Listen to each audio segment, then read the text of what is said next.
una alta autoridad de Planeta, no voy a decir quién, prácticamente quería que yo escribiera que todo había sido una conspiración. Ese grito de que se vayan todos, que fue, digamos, la consigna popular por antonomasia del 19 al 20 de diciembre, y era la expresión justamente de una crisis social muy profunda. Fui un observador participante, por decirlo así, de alguna manera.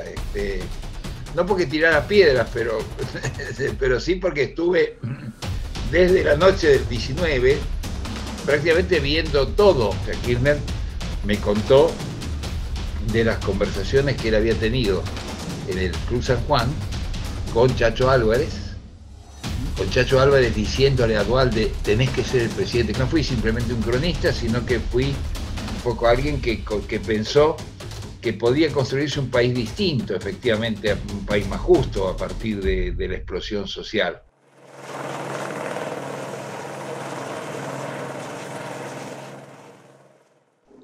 Miguel, ¿cómo estás? Buenas tardes. ¿Qué tal, Mario? Bien, muy Gusto. bien. Muchas gracias igual por recibirme en esta conversación sobre...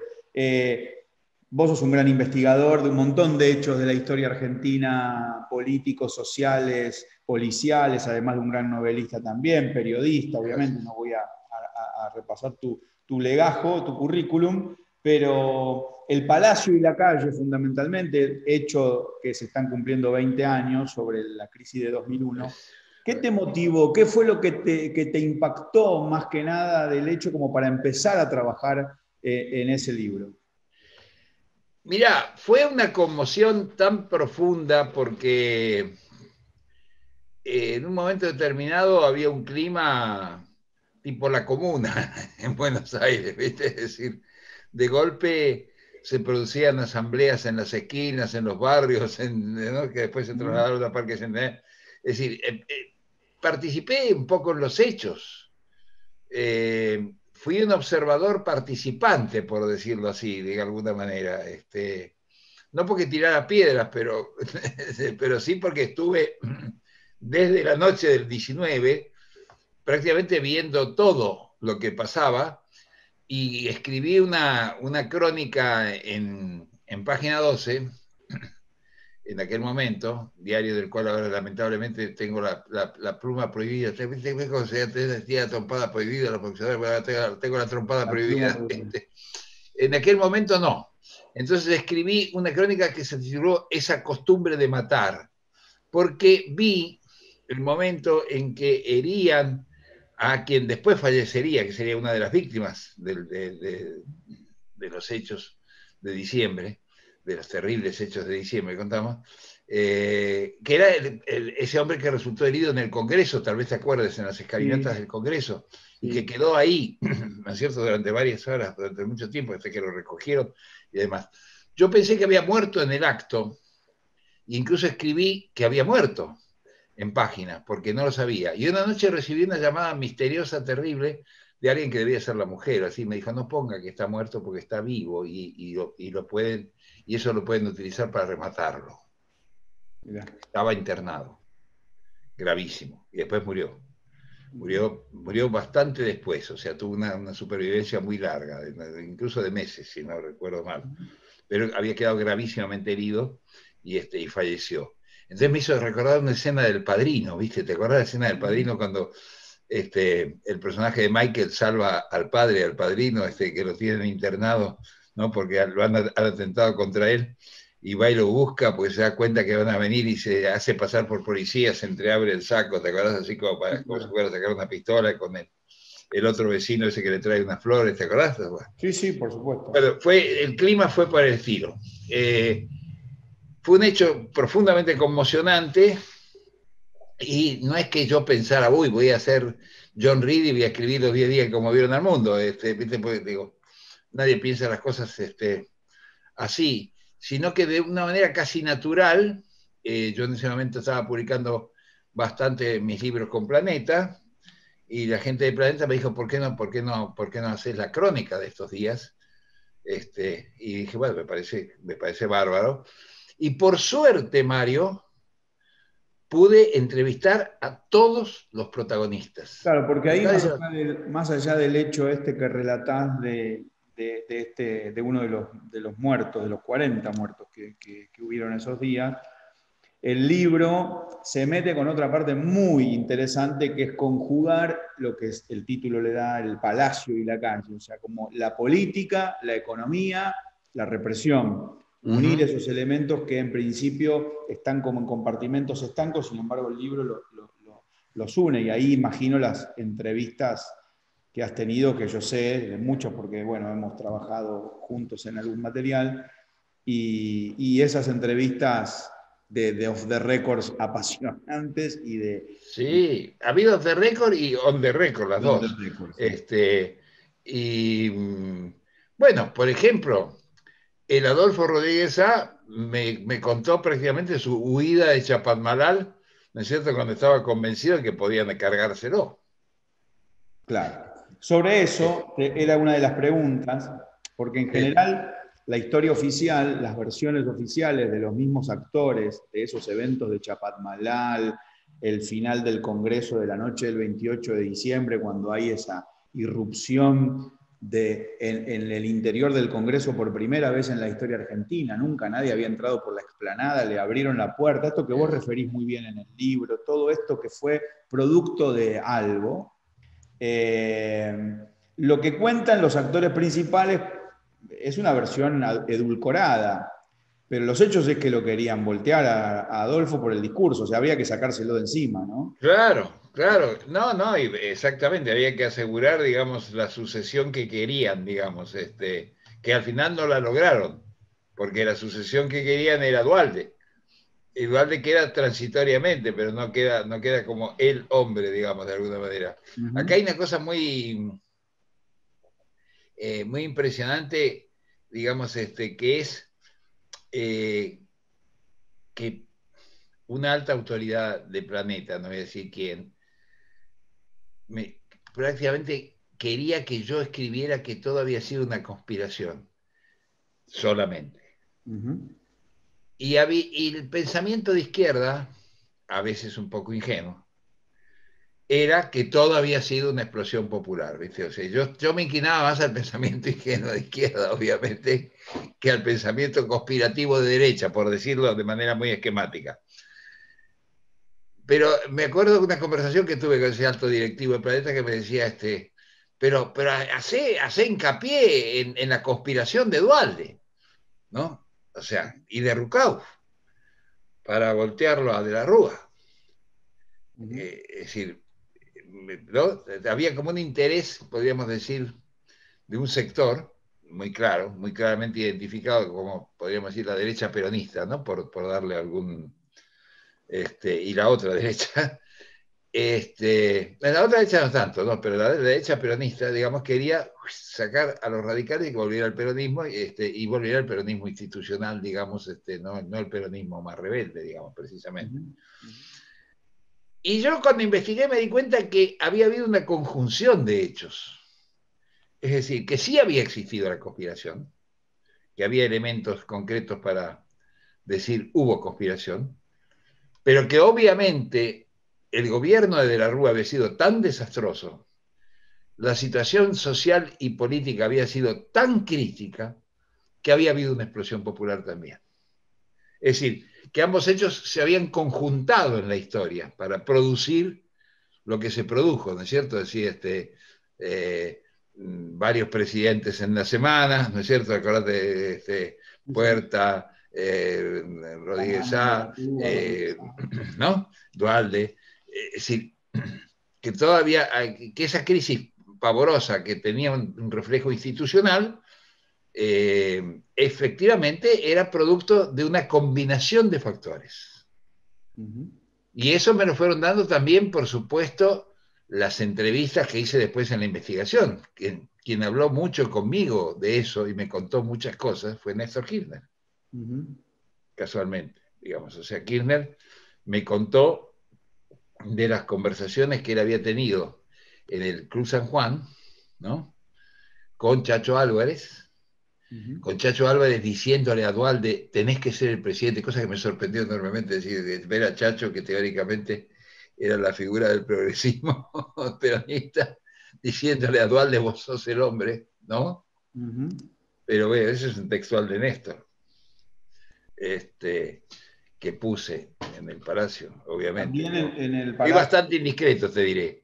No, no, Como corresponde a un periodista que se precie. sí, tiene, el Palacio tiene este tipo de testimonios, acompaño también sobre lo que vos haces mención en el libro, que tiene que ver con Chacho también como de alguna manera impulsor de la llegada de Cavallo al gobierno de la Alianza, Así habiendo es. sido el año anterior rival de Aníbal Ibarra para la jefatura de gobierno. O sea, Así, bueno, pero era parte de la crisis que se estaba viviendo. Realmente en ese sentido el libro es muy, muy revelador de una Argentina que estaba dejando atrás una época, ¿no? El post. así es, Mario. Y de que la que pasaba en lo que podríamos llamar la infraestructura, o sea, la base social, Uh-huh. repercutía con una fuerza inédita arriba. O sea, ese grito de que se vayan todos, que fue, digamos, la consigna popular por antonomasia del 19 al 20 de diciembre, y era la expresión justamente de una crisis social muy profunda y de una crisis que parecía en ese momento realmente terminal de la clase política. Es decir, en ese momento había una crítica a lo que se llamaba la corporación, y se le decía a la corporación no solo a los peronistas o no solo a los radicales, sino a la conjunción de los peronistas y los radicales y a la sucesión, ¿no es cierto?, de peronistas y radicales en el gobierno desde el retorno de la democracia. Todo eso era llamado la corporación que era lo que hoy llamaríamos la clase política, ¿no es cierto?, o Sí, sí, los sí. dirigentes políticos. ¿Y cómo salió el rescate finalmente? Digo, yo voy rescatando cosas que me acuerdo Sí, sí, del Palacio y la Calle. Primero, sobre De la Rúa una lectura posible es, bueno, de la mano de Colombo, que fue su espadachín más fiel, digo, finalmente se quedó hasta el final tratando de sí, sostener de alguna manera la llegada del peronismo, esto que vos mencionás en el libro, al gobierno de coalición, y sí. los intentos varios porque se sumaran finalmente y la promesa que nunca se llegaba porque seguramente había intereses en el medio. O sea, no, si había una conspiración, como vos señalás, no iba a haber ningún gobierno de coalición posible. Lo que había era un deseo de final de la Rúa, ¿no? Categóricamente un bien deseo de que terminara lo de la Rúa, porque además, efectivamente, los había conducido con una serie de medidas, digamos, muy torpes por un lado, muy drásticas por el otro, muy embanderado con el tema del fondo y demás, cuando Argentina ya había perdido toda posibilidad de crédito, seguía pensando ilusoriamente, ¿no es cierto?, en el mantenimiento del crédito internacional. Se había llegado a un pozo desde el punto de vista, el índice de desocupación era el más alto de la historia, no había ocurrido nunca de tal manera, la gente se caía virtualmente de la clase todos los días, es decir, el, empezaba, bueno, las formas más extremas del hambre, ¿no? La gente revolviendo en las tachos de basura, quiero decir, o sea, la Argentina había llegado a uno de esos pozos que nos tienen tan acostumbrados y que desgraciadamente se han venido reiterando en años posteriores, ¿no es cierto? No con la intensidad y con la respuesta generalizada de rebelión que se dio en aquel momento, bueno, se dieron circunstancias muy especiales por las cuales, es decir, yo creo que la clase media, cuando le quitan los ahorros y se produce el corralito, se alía por primera vez con los sectores marginales tradicionalmente, digamos, postergados y humillados, por decirlo así. Entonces, esa unión social, o sea, que se traducía en la consigna de cacerolas, son una sola, ¿no es cierto? ¿Cómo era? Piquetes y Piquete y cacerolas son una cacerola, la sola. lucha es una sola, sí. Este, era, quería indicar que, por un lado estaban los de cuello blanco, ¿no? Y por otro lado estaban los condenados de la tierra, y que se habían unido en una alianza que luego fue fugaz y se terminó, digamos, cuando pasó el momento cenital de la crisis, pero que en ese momento alcanzó una intensidad tan grande como para hacer tambalear todo el tablero. El movimiento piquetero que mencionás, que tiene Exacto, su origen medio en esos años, Sí, piquetes y cacerolas, la consigna era exactamente piquetes y cacerolas, la lucha es una sola. Una sola, exactamente. Ese es lo importante del detalle, es una sola. Es decir, y Eh, esa unión no volvería a existir más. Después volvería a la clase media a decir, uy, estos piqueteros que no puedo andar con el auto, no puedo avanzar, ¿no es cierto? Cierra la calle. Pero había habido una especie de solidaridad, ¿por qué? Y porque las colas de los bancos, la gente, ¿no es cierto?, que iba a reclamar por el corralito, por el corralón, por las distintas formas, digamos, en las cuales le habían secuestrado sus ahorros, o sus inversiones, o lo que sea, determinaron que hubiera una unidad social bastante heterogénea, bastante sui generis en el país. un poco antes de los sucesos de noviembre, que es el corralito, fines de noviembre, lo que sucedía mucho fue todo el movimiento en el conurbano de los saqueos y frente a Sí. eso, digamos, la resistencia de los piqueteros con el matanzazo en mayo de 2001, esa Ujú. gran movilización piquetera que termina en la Casa de Gobierno, ¿no? Que fue Así es. muy masiva. Si bien habíamos vivido ya una hiper en el 89 y también había habido saqueos Sí. demás, ¿qué lectura haces, Miguel, de esos movimientos de saqueos en los supermercados? ¿Cómo se genera? Bueno, la lectura que hice me motivó una agria queja, digamos, de Mariano West, el que era intendente de Moreno, ¿te acordás? Dirigente justicialista que me dijo, vos me ponés como conspirador en el Palacio de la Calle. Y sí, perdón, yo no te pongo como conspirador, pero vos organizaste una marcha junto con un obispo local, ¿no es cierto? Y llevaron un montón de gente a Plaza de Mayo. Bueno, pero era una legítima protesta social. Digo, sí, pero evidentemente desde el punto de vista de las instituciones era desestabilizador. Yo no te estoy cuestionando, estoy relatando objetivamente los hechos. Cuando estuvimos en el Congreso, coincidimos, cuando yo era diputado nacional, con Mariano West, pero bueno, es decir, hubo actitudes conscientes de darle un cauce a esa protesta. Había una puntera del PJ cuando el episodio del famoso chino del supermercado, ¿te acordás que se convirtió en un símbolo nacional porque ese pobre chino que lloraba, ¿te acordás en la Sí, sí, puerta, que decía en que le todos los habían noticieros. saqueado el negocio, que no era un gran supermercado, sino que era, digamos, una tienda de barrio, por decir Ujú, así? ujú. No digo que el chino fuera una bellísima persona ni nada, pero pues, el tipo estaba desolado porque le habían irrumpido, ¿no es cierto? Bueno, había, y eso es una de las cosas que cuenta el Palacio y documenta el Palacio, había una puntera del PJ organizando ese saqueo. No sé Y si... eso vos lo ves como era parte de esto que llamas conspiración en Era general. parte del aspecto conspirativo, efectivamente. Ahora, coincidía con que la gente estaba teniendo hambre en serio.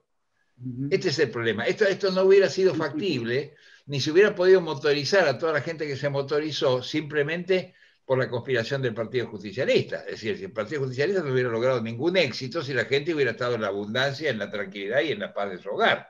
Por Es decir, supuesto. la gente Miguel, vos estaba que sos un, desesperada. un gran estudioso y conocedor del peronismo a lo largo de su historia, ¿qué le pasa al peronismo cuando no está en el poder? Busca cómo recuperarlo. Busca cómo recuperarlo lo más rápidamente posible. ¿Mm? Esto es, esto es así, digamos, o sea, y además, como decíamos con un amigo, huelen la sangre muy rápido, ¿viste? Como los tiburones del agua, ¿no? Es decir, cuando hay la posibilidad de que olfatean la sangre muy rápido y se ponen de acuerdo los tiburones para ir hacia el lugar donde pareciera que puede haber comida. Sí, a mí siempre me llama Me la atención. refiero siempre a un periodismo que decía el PJ, lo que podemos llamar el Sí, pejotismo, sí, sí, no al lo que en movimiento mis nacional. tiempos de militancia juvenil Ujú. nosotros llamábamos el pejotismo. El ¿No? Porque PJ. como siempre he dicho, Sí, yo he porque militado en la JP, pero no en el PJ. Es una diferencia sustancial, son las mismas letras, pero el orden importa mucho. O sea, una cosa es militar en la JP y otra cosa es militar en el PJ. y ahora te invierto la pregunta, ¿y qué le pasa o le pasaba a los radicales cuando tienen el poder, como fue el caso de la Rúa en 2000? En general lo pierden, tienen una capacidad, los radicales han tenido una gran capacidad para las internas, ¿no? Es su vocación, pareciera ser su pasión. Tienen más pasión por la interna que por la nacional. Entonces, muchas veces entretenidos en sus propias contradicciones, este, se les escapa la tortuga, ¿no? Ahí fue un gran arquitecto también. ¿Qué rol jugó a tu criterio Alfonsín con Duhalde? No, bueno, Alfonsín y Duhalde, efectivamente, Alfonsín tenía una preocupación. Mira, primero tiene un antagonismo histórico dentro del partido con De la Rúa, ¿no es cierto? Sí, Alfonsín se, este, se presentaba como la izquierda del partido frente a la derecha del partido, que sería Duhalde, perdón, De la Rúa. Y de alguna manera es cierto, evidentemente, digamos, si consideramos que ciertos aspectos bastante cavernícolas que tenía don Fernando y la gente de la cual se rodeaba, sí, claramente él era a la derecha y Alfonsín era a la izquierda. Digo, esto es cierto, es decir, no es una exageración de Alfonsín, y además Alfonsín tenía, obviamente, la ambición presidencial. Es decir, quería ser hegemónico dentro del radicalismo y quería ser hegemónico dentro del radicalismo para ser el candidato presidencial, como es obvio, como lo fue, finalmente. Vos sí, en ese sentido señalás en el libro, que a mí me impresionó cuando después de la semana de Adolfo Rodríguez A, es Alfonsín el que le dice a Duhalde, basta, tiene que ser usted, acá no hay salida para ningún evento más de llamado a elecciones en marzo, se tiene que quedar usted, hacerse cargo y terminar el mandato de la Rúa 2003, lo que intentó de alguna manera, que fue abortado por el crimen de Costecchi y Santillán al año siguiente, ¿no? Así es. Bueno, yo creo en esto que digo, Mario, que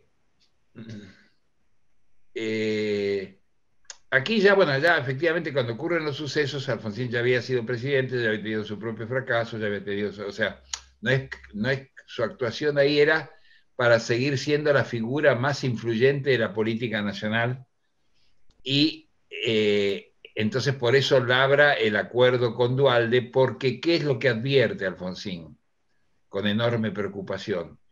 Que persistir en una política intransigente, es ligada tan escandalosamente al Fondo Monetario y demás, un poco una especie de premacrismo, por decirlo de alguna manera, ¿no? Hacer una política de ese tipo y conducía a toda la clase política a una crisis muy seria. Es decir, lo que percibía Alfonsín, y por eso va al acuerdo con Duhalde, ¿no es cierto? Por eso Chacho le dice a Duhalde, por eso también desde otra trinchera, no exactamente la de Alfonsín, sino de la del Frepaso, Chacho le dice a Duhalde, vos sos el hombre. Es decir, Seguro. también, porque veían que la única persona que podía hacerse cargo, unificando a la clase política, podía ser en ese momento el senador Duhalde, ¿no? Total. ¿Por qué crees, habiendo sido una irrupción, digamos, voy unos años hacia atrás, a partir del 94 y la reforma constituyente y ese líder que emergía, que era Chacho Álvarez, como la nueva política, lo que venía con el grupo de los 8, todas estas experiencias, termina como termina en la historia argentina política, la alianza y el Frente Grande y todo esto? Mario, desgraciadamente porque cierto pragmatismo mal entendido ha llevado a la dirigencia política del país, incluso aquella que circulaba con rótulo progresista, a hacer concesiones terribles al poder real, es decir, al poder de los grandes grupos económicos, al poder corporativo, ¿no es cierto?, que está detrás del trono. Sí, entonces, ¿por qué? Y por realismo, digamos, entre comillas, como diciendo, bueno, si yo me tiro contra estos tipos, ¿no es cierto?, me van a conspirar, me van a sacar, me van a empujar. Entonces, por ejemplo, a ver, no puede ser, es inverosímil que Chacho, que renuncia en un momento determinado, le renuncia, ¿no es cierto?, a De la Rúa como vicepresidente de la Nación y genera una crisis muy importante. Yo me acuerdo que esa noche lo fui a ver al Hotel Castelar y le dije, Chacho, vuelve la política entonces, ¿no? O sea, como diciéndole, vuelve la acción política, la crítica política, la posibilidad de plantear los grandes problemas sociales, ¿no es cierto?, que se están dando en el país, que eso vuelve la política. Era, digo, desde mi punto de vista no pragmático. vuelve la política, era, bueno, vamos a discutir en serio la problemática del país.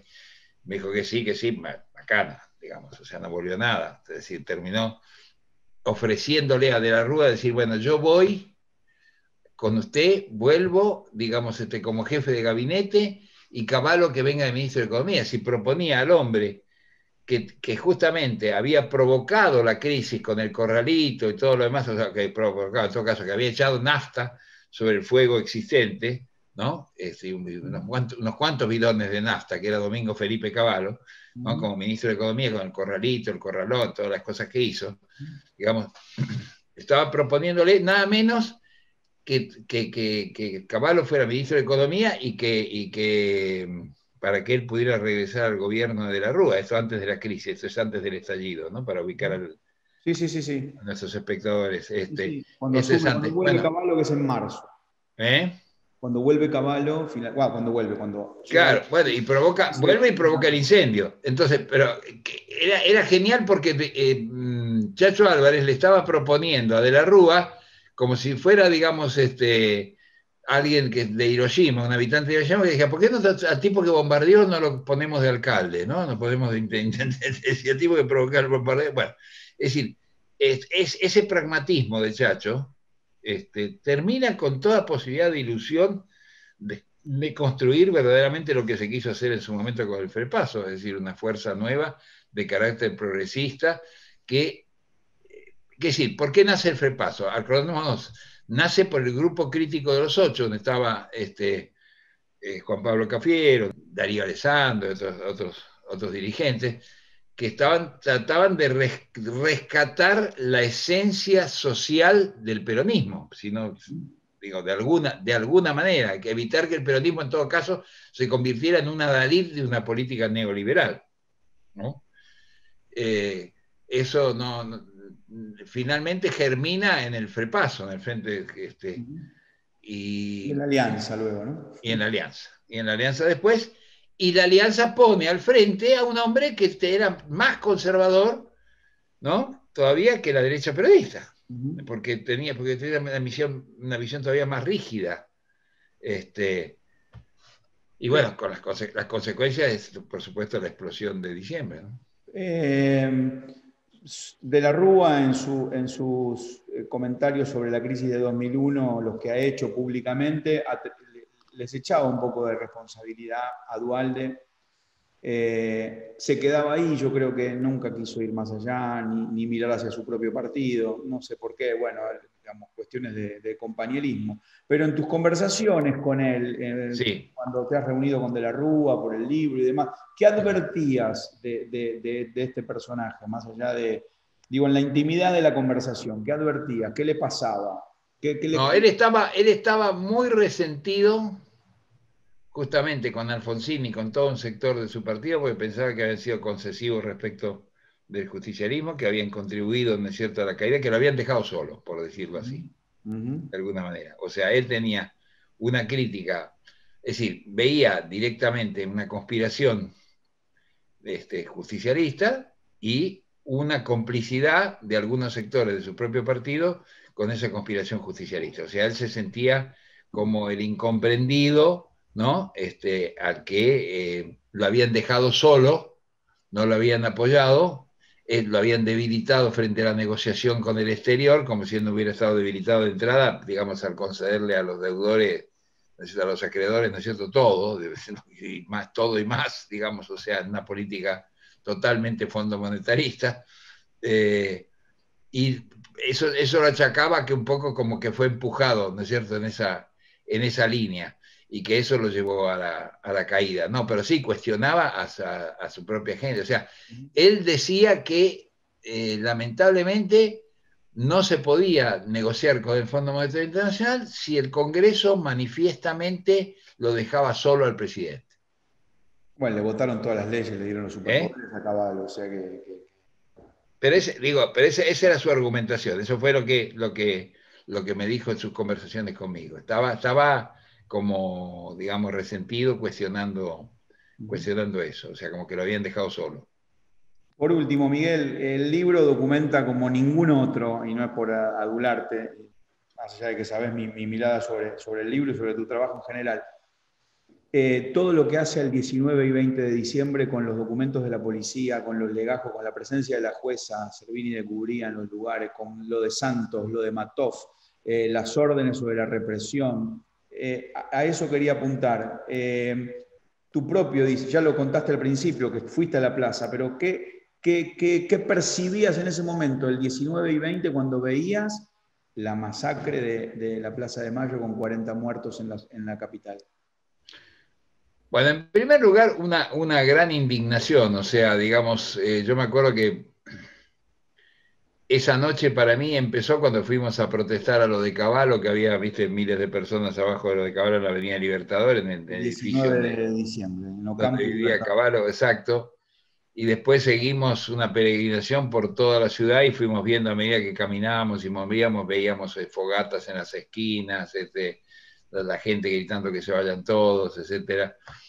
Por supuesto los gases, la represión El en la estado de plaza, sitio.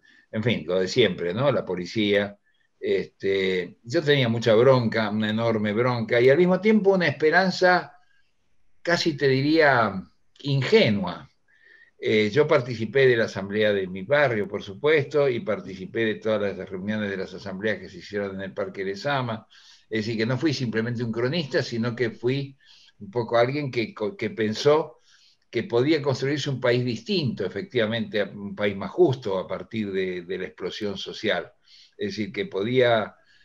eh, bueno, lo que sigo pensando, es decir, sigo pensando que nosotros deberíamos pasar de una democracia meramente representativa, o sea, que de la cual el poder se le cede durante tantos años a unas personas para que hagan lo que supuestamente la mayoría quiere, a una democracia participativa, en la cual efectivamente la voluntad popular quede expresada, ¿no es cierto?, por referéndum, por plebiscitos convocantes, por lo que sea, de una manera mucho más clara, o sea, que de una manera mucho más clara pueda participar cada vez más la población, lo cual obviamente supone muchísimas cosas hoy en día, entre otras una educación política, una reeducación política, en todo caso, de las masas, que es fundamental, ¿no? Porque toda la gente que ha perdido el trabajo, ha perdido la educación, ha perdido todo, y, digamos, y necesita volver a tener un apoyo para ser formada, ¿no es cierto?, para entender qué es lo que está pasando, por qué le está pasando lo que le está pasando, digamos. O sea, la gente que está en la miseria absoluta ya casi no reacciona.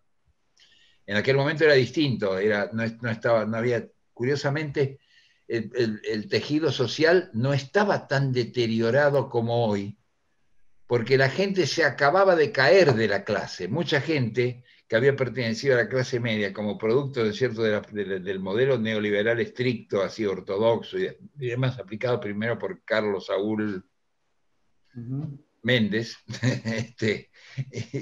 y sus sucesores, digamos, estaba hecha polvo porque se había desbarrancado, se había caído de golpe de la clase, o sea, había pasado de la clase media, ¿no es cierto?, a la marginalidad, casi, prácticamente, o sin casi en muchos casos, ¿no? Es decir, a tener que revolver los tachos de basura.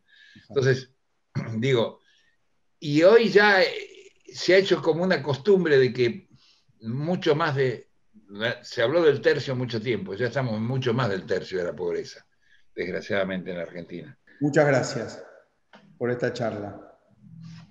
Bueno, Muchísimas gracias. de acuerdo, gracias a vos.